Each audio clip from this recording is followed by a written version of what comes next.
কেৱল মাত্ৰ মূৰত চুলি নথকাৰ বাবে ষ্টেমাৰিং কৰি কথা ভালকৈ ক'ব নোৱাৰাৰ বাবে এগৰাকী যুৱতীয়ে এংগেজমেণ্ট কৰাৰ পিছতো তেওঁৰ হ'বলগীয়া স্বামীক মাৰি পেলালে। এই ঘটনা পুনেত সংঘটিত হোৱা প্ৰেমৰ এটা ভয়ংকৰ উদাহৰণ। ইয়াক আমি প্ৰেম বুলি ক'লেও সঠিক হ'বনে নাই নাজানো। এজন যুৱকৰ লগত বিয়া ঠিক হ'ল, এংগেজমেণ্ট হ'ল। সামাজিক মাধ্যমত তেওঁ ছাৰপ্ৰাইজ দি থকা হাজাৰ হাজাৰ ভিডিঅ'জ আপলোড কৰিল, কিন্তু আচল কথা আন এজন যুৱকৰ লগত প্ৰায় এটা বছৰ ধৰি এফেয়াৰ চলি আছে। এইফালে না ক'ব নোৱাৰে, সেইফালে হা ক'ব নোৱাৰে। না কৈ পালে মই সম্বন্ধ ভাঙি সমাজত লাজ কিয় পাওঁ, মই সেই যুৱকজনৰে হত্যা কৰি পেলাম। এই ঘটনা পুনেত সংঘটিত হোৱাৰ পিছত সম্পূৰ্ণ ভাৰতত এই কথাক লৈ আলোচনা হৈ আছে। সঁচাই আলোচনা হৈ আছে যে আজিৰ তাৰিখত প্ৰেম কিমান টক্সিক হৈ গৈছে। আজি এই ভিডিঅ'ত আমি কাহিনী আকাৰেৰে আপোনাক এটা কাহিনী কওঁ, এটা এনেকুৱা কাহিনী যি কাহিনীয়ে সঁচাই আজিৰ তাৰিখৰ সমাজত হৈ থকা বহুখিনি সমস্যাৰ কথা কওঁ। এই গোটেই কাহিনী তথ্যৰ ভিত্তিত আপোনালোকৰ আগত আগবঢ়াবলৈ চেষ্টা কৰিম, যদিহে আপোনালোকে শেষলৈ এই ভিডিঅ'টো চায়। এই ভিডিঅ'টো আশা কৰিছোঁ আপোনালোকে শেষলৈ চায়। নমস্কাৰ, জয় অসম, জয় হিন্দ। মই অবয়ব ভূঞা এটা নতুন ভিডিঅ'লৈ স্বাগতম জনাইছোঁ। আজি এটা কাহিনী ক'ম। এই কাহিনীটো শুনিলে বহুতৰ বিবাহৰ ওপৰত প্ৰশ্ন উঠিব, বহুতৰ প্ৰেমৰ ওপৰত প্ৰশ্ন উঠিব, বহুতে চিন্তা চৰ্চা কৰিবলৈ বাধ্যত পৰিব যে আচলতে এই ঘটনাৰ আঁৰত যি ধৰণৰ কাণ্ড কাৰখানাবোৰ আমি দেখিলোঁ, ইয়াৰ বাবে প্ৰকৃততে দায়ী কোন। কিন্তু তাৰ বাবে আমি সম্পূৰ্ণ কাহিনী শুনিব লাগিব। এই কাহিনী তিনিজন ব্যক্তিৰ। এজন 26 বছৰীয়া যুৱক, কেতন বিশাল আগৰৱাল নামৰ যুৱক, এগৰাকী 20 বছৰীয়া যুৱতী যাৰ নাম চিয়া গোয়েল, আৰু এজন 22 বছৰীয়া যুৱক যাৰ নাম চেতন চৌধুৰী। এই তিনিজনৰ মাজত এয়া এটা ককটেইল বুলি ক'লেও ভুল কোৱা নহ'ব। কিন্তু দুখ লগা কথা এয়াই, ইয়াতে কোনো ধৰণৰ এণ্টাৰটেইনমেণ্ট নাই। কিয়নো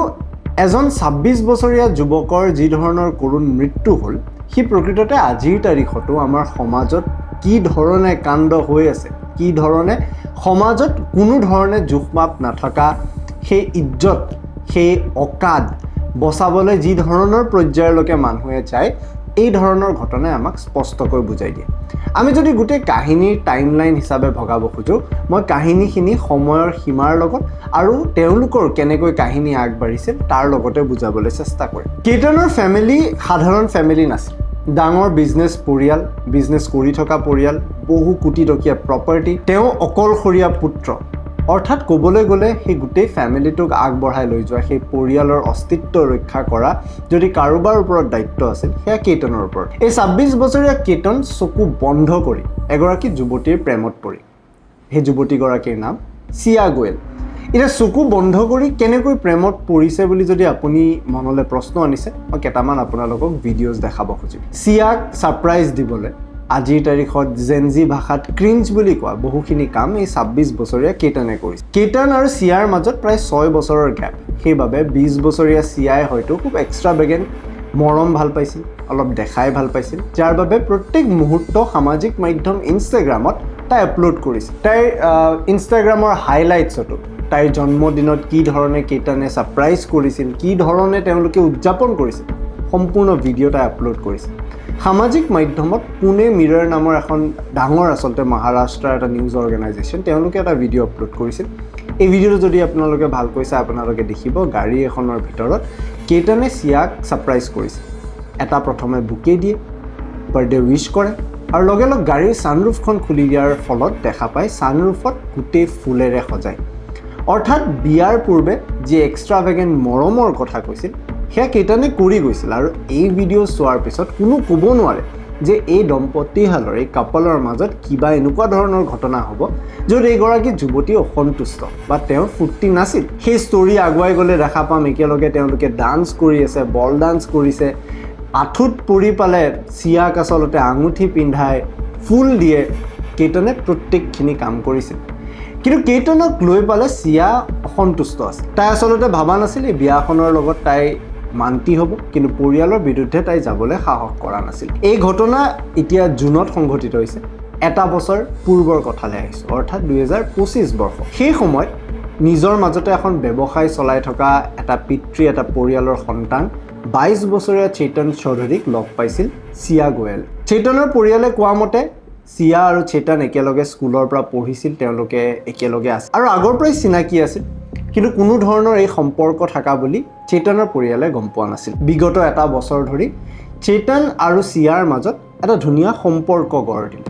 এই সম্পৰ্ক আকৌ কেতন থকা অৱস্থাতে হৈছিল জানুৱাৰী আৰু জুনৰ ভিতৰত 2026ৰ প্ৰায় 6 মাহৰ ভিতৰত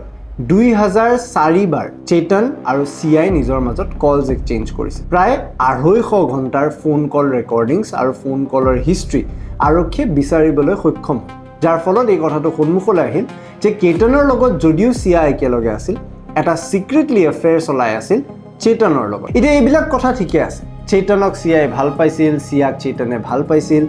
কেতনে ইপিনে চিয়াক ভাল পাইছিল আৰু এইবোৰ কথাৰ মাজতে ফেব্ৰুৱাৰীত চিয়া আৰু কেতন যিজন যুৱকৰ মৃত্যু হ'ল তেওঁলোকে এংগেজমেণ্ট কৰিলে এই এংগেজমেণ্ট চেৰেমনি ইমান ডাঙৰ নাছিল যদিও এই এংগেজমেণ্টত প্ৰকৃততে দুই পৰিয়ালৰ মাজত এটা সন্মতি তেওঁলোকে লাভ কৰিছিল যে নৱেম্বৰ মাহত উদয়পুৰত প্ৰায় 17 কোটি টকা তেওঁলোকে খৰচ কৰি এখন হোটেল বুক কৰিছিল দুখন প্ৰাইভেট জাহাজ বুক কৰিছিল আৰু তেওঁলোকৰ বিবাহ আয়োজন কৰাৰ সিদ্ধান্ত দুই পৰিয়ালে লৈছিল এতিয়া ফেব্ৰুৱাৰীত চিয়া আৰু কেতনৰ বিয়াৰ কথা ঠিক হোৱাৰ পিছতে আচলতে গোটেই খেলিমেলিবোৰ আৰম্ভ আমি বহুখিনি ৰিপৰ্টছ পঢ়িবলৈ চেষ্টা কৰিলোঁ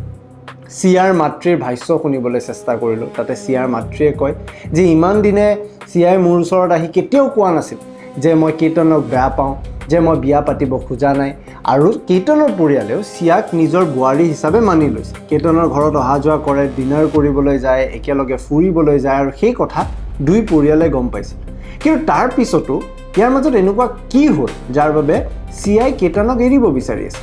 ভিডিঅ'টোৰ শেষৰ ফাললৈ সেই কথাটো আপোনাক জনাম আৰু আপুনি সঁচাই আচৰিত হ'ব কি কাৰণত চিআই কেতনৰ মৃত্যুৰ মুখত ঠেলিবলগীয়া এতিয়া জুনৰ কথা এই ঘটনা হোৱাৰ কেইটামান দিন পূৰ্বৰ জুনৰ আগত চিআই আচলতে কেতনৰ লগত একেলগে বালিত যোৱা এটা পৰিকল্পনা লৈছিল সেয়া তেওঁলোকৰ বিবাহৰ আগত আচলতে এটা ফুৰিব যোৱা ট্ৰিপ এটা তেওঁলোকে প্লেন কৰিছিল এয়াৰপৰ্টত গৈ উপস্থিত হয় আৰু হঠাৎ কেতনৰ পাছপৰ্টখন বিচাৰি নাপায় ইয়াক লৈ ডাঙৰ হুলস্থুল ডাঙৰ হৈ হল্লা কিয়নো চিয়াৰো পাছপৰ্ট নিজৰ লগত আছিল তেওঁৰ লগত যাবলগীয়া প্ৰত্যেককেইজন বন্ধুৰো আছিল কিন্তু হঠাৎ কেতনৰ পাছপৰ্টখন নাইকিয়া হৈ গ'ল আৰক্ষীৰ তদন্তত সন্মুখলৈ আহিছিল সেই ট্ৰিপটো কেনচেল কৰিবলৈ কেতনৰ পাছপৰ্ট চিআই তেতিয়া চুৰ কৰি সেই পাছপৰ্ট ধ্বংস কৰি পেলাইছিল যাতে চিয়া বালিত যাব নালাগে স্বাভাৱিকতে যদিও কেতনৰ লগত তাইৰ এংগেজমেণ্ট ঠিক হৈছিল চিআইটো মনেৰে চেতনকহে ভাল পাইছিল সেইকাৰণে এই গোটেই ট্ৰিপটো কেনচেল কৰিবলৈ কেতনৰ পাছপৰ্টখন লৈ তাক সম্পূৰ্ণভাৱে ধ্বংস কৰি দিলে আৰু এই ট্ৰিপটো কেনচেল হৈ গ'ল ইয়াৰে পৰা আচলতে মেইন ট্ৰেকখিনি আৰম্ভ হয় এইবোৰ ঘটনা চলি থকাৰ মাজতে চেতন আৰু চিয়া তেওঁলোকৰ মাজত খুব সঘনাই আলোচনা হৈছিল আৰক্ষীৰ তদন্তত বহুখিনি কথা সন্মুখলৈ আহিছে যে সামাজিক মাধ্যমত ব্যৱহাৰ কৰিছিল গুগলত ব্যৱহাৰ কৰিছিল ইউটিউব ব্যৱহাৰ কৰিছিল আৰু বিচাৰিছিল মাৰ্ডাৰ কৰাৰ পিছত কেনেকৈ তাক এক্সিডেণ্ট ৰূপত সজাব পাৰি ইয়াতে যদি স্পষ্টকৈ আমি চাওঁ তেওঁলোকে মাল্টিপল টাইমছ পুনেত থকা সেই লোহাৰঘাট ফৰ্টত ভিজিট কৰিছিল যাতে চাব পাৰে ক'ৰ পৰা আচলতে কেতনক পৰিকল্পিতভাৱে লৈ গৈ তাৰ পৰা পেলালে সেই কথা কেতনক এক্সিডেণ্ট নিচিনা দেখাব পাৰে অৰ্থাৎ এই পৰিকল্পনা দীৰ্ঘদিন ধৰি চলি আছে এতিয়া আচৰিত কথা এটা সন্মুখলৈ আহিছে যে এই 18 জুন তাৰিখে সংঘটিত হোৱা ঘটনাৰ পূৰ্বে চিআই আচলতে 3 বাৰকৈ নিজৰ এংগেজমেণ্ট হৈ থকা হ'বলগীয়া স্বামী কেতনক মাৰিবলৈ চেষ্টা কৰিছিল ইয়াৰে প্ৰথমটো ঘটনা সংঘটিত হৈছিল মে 31 তাৰিখে সেই সময়ত মে 31 তাৰিখে চিআই নিজৰ লগত কেতনক সেই একেই লোহাৰঘাট ফৰ্টৰলৈকে লৈ গৈছিল সেই সময়ত ফৰ্টৰ এটা ক্লিফত ৰখি ফটো উঠাই থকাৰ সময়ত চিআই কেতনক পুনৰ এবাৰ পেলাই দিয়ে এতিয়া কেতন এজন এক্সপিৰিয়েঞ্চ ট্ৰেকাৰ তেওঁ এইবিলাক পাহাৰ চাহাৰ বগাই ভাল পায় এই পাহাৰ বগাব জানে কিন্তু সেইবাৰ পেলাই দিয়াৰ লগে লগে কেতনে এজোপা গছৰ ঠানিত ধৰি তাইৰ জীৱনটো ৰক্ষা কৰিল আৰু সেই সময়ত যেতিয়া তাৰ পৰা তাক উদ্ধাৰ কৰি লৈ অনা হৈছিল তেতিয়া ইমানেই প্ৰেমত অন্ধ আছিল যে চিয়াক যেতিয়া প্ৰশ্ন কৰিছিল তই মোক কিয় তালৈকে ঠেলিলি তেতিয়া চিয়াৰ উত্তৰটো আছিল মই সাপ এডাল দেখিলোঁ আৰু ভয়তে মই ঠেলা মাৰি দিলোঁ ইমানেই অন্ধ প্ৰেম আছিল যে সেই কথা বিশ্বাস কৰি লৈছিল কেতনে আৰু তাৰপিছত সকলোবোৰ কথা ঠিক হৈ গৈছিল মে 31 তাৰিখৰ এই প্ৰথমটো এটেম্পটৰ পিছত দ্বিতীয়বাৰ পুনৰ এটেম্প কৰিছিল চিআই এতিয়া আপুনি কল্পনা কৰক কি মানসিকতা হ'ব লাগিব যে এবাৰ মাৰিবলৈ চেষ্টা কৰিলে এবাৰ নোৱাৰাৰ ফলত পুনৰ এবাৰ সেই একেই স্থানত লৈ গৈ আৰু এবাৰ এটা মাৰ্ডাৰ এটেম্প কৰিব খুজিছিল এইবাৰ জুন 4 তাৰিখে প্লেন কৰিল একেই ফৰ্ট একেই ধৰণৰ জায়গা একেই ধৰণৰ কাৰ্যসূচী আৰু হয়তো একেই ধৰণে এটা হত্যাৰ পৰিকল্পনা কিন্তু এইবাৰ সলনিটো এইটোৱে হ'ল জুন 4 তাৰিখে কেতনৰ মাকে তাক যাবলৈ অনুমতি নিদিলে আৰক্ষীৰ তদন্তত এই কথা সন্মুখলৈ আহিছে যে 4 তাৰিখে চিআই এই পৰিকল্পনাটো কৰাৰ পিছত কেইটনৰ পৰিয়ালৰ ফালৰ পৰা বাধা দিয়া হ'ল আৰু 4 তাৰিখে যাবলৈ নিদিলে অৰ্থাৎ দ্বিতীয় নম্বৰ এটেম্পটো বিফল এবাৰ আহিল তৃতীয় নম্বৰ এটেম্পটো জুন 14 তাৰিখ এবাৰ জুন 14 তাৰিখে পুনৰ এবাৰ কেইটানক লৈ চিয়া উপস্থিত হৈ গ'ল পুনেত থকা সেই লোহাৰঘৰ ফৰ্টত